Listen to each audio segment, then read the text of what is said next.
உலகெங்கிலும் உள்ள தமிழ் மக்கள் அனைவரையும் மிஸ்டர் ஸ்பீக்கர் யூடியூப் சேனலுக்கு அன்போடு வர வைக்கிற இந்த வீடியோவில் எதை பற்றி பார்க்க போகிறோம்னா கொரோனா தேர்ட் வேவ் வருமா, அப்படி வந்தால் எப்போ வரும், எப்படி இருக்கும் அப்படிங்கிற ஃபுல் டீட்டெயிலும் இந்த வீடியோவில் பார்க்க போகிறோம். வீடியோவை ஸ்கிப் பண்ணாமல் ஃபுல்லாக பாருங்கள். நம்ம வீடியோவை பார்க்குறதுக்கு முன்னாடி யாராவது சப்ஸ்கிரைப் பண்ணாமல் இருந்தால் கீழே இருக்க ரெட் கலர் சப்ஸ்கிரைப் பட்டனை ப்ரெஸ் பண்ணி சப்ஸ்கிரைப் பண்ணிக்கோங்க. நீங்கள் பண்ணுற ஒவ்வொரு லைக்கும் ஒவ்வொரு கமெண்ட்டும் எங்களுக்கு ஒரு மோட்டிவேஷனாக இருக்கும். வாங்க வீடியோக்குள்ளே போகலாம்.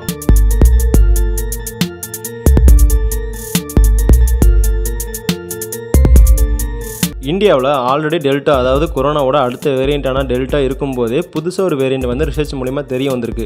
அது என்ன வேரியண்ட்னா டெல்டா ப்ளஸ். இந்த டெல்டா ப்ளஸ் வரதுக்கு முன்னாடியே டெல்டாங்கிற வேரியண்ட் வந்து இருந்துச்சு. இப்போ அது முடிகிறதுக்குள்ளேயே அடுத்து டெல்டா ப்ளஸ்ங்கிற வேரியண்ட் வந்திருக்கு.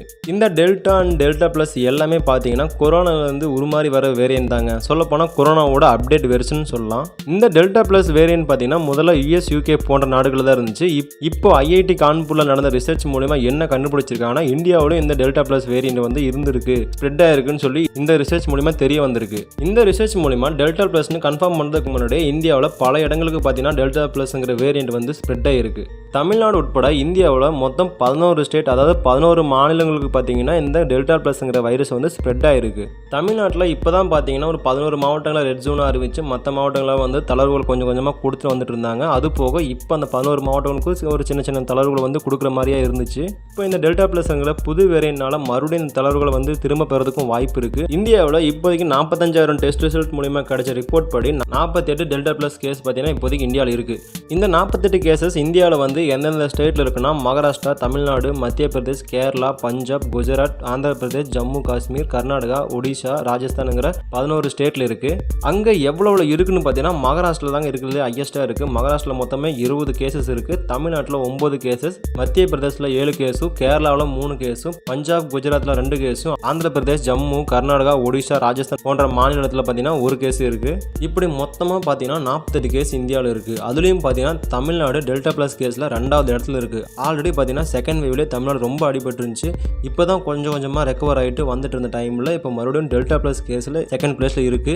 ஆல்ரெடி ஃபர்ஸ்ட் வேவ் செகண்ட் வேவ்லாம் பார்த்துச்சுங்க. தேர்ட் வேவ் என்ன பண்ணிட்டு போகுதுன்னு கேர்லெஸ்ஸாக மட்டுமே இருக்கவே இருக்காதீங்க. ஏன்னா இந்த டெல்டா பிளஸ் பீக்கில் இருக்கும்போது பார்த்தீங்கன்னா ஒரு நாளைக்கு மட்டுமே பெர் டே 5 லட்சத்துலேருந்து 15 லட்சம் வரைக்கும் பாதிப்படைவாங்கன்னு சொல்லியிருக்காங்க.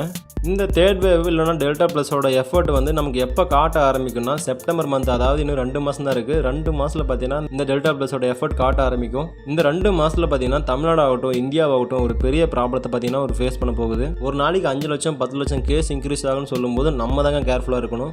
ஓகே கைஸ், வேக்சின் போடாதீங்க. இன்னும் இருந்தால் கூட முடிஞ்ச வரைக்கும் வேக்சின் போட பாருங்கள். வெளியே எங்கேயாவது போனோன்னா சமூக இடைவெளியை கடைபிடிங்க. முடிஞ்ச வரைக்கும் தேவையில்லாமல் வெளியே சுற்றுறதை அவாய்ட் பண்ணிக்கோங்க.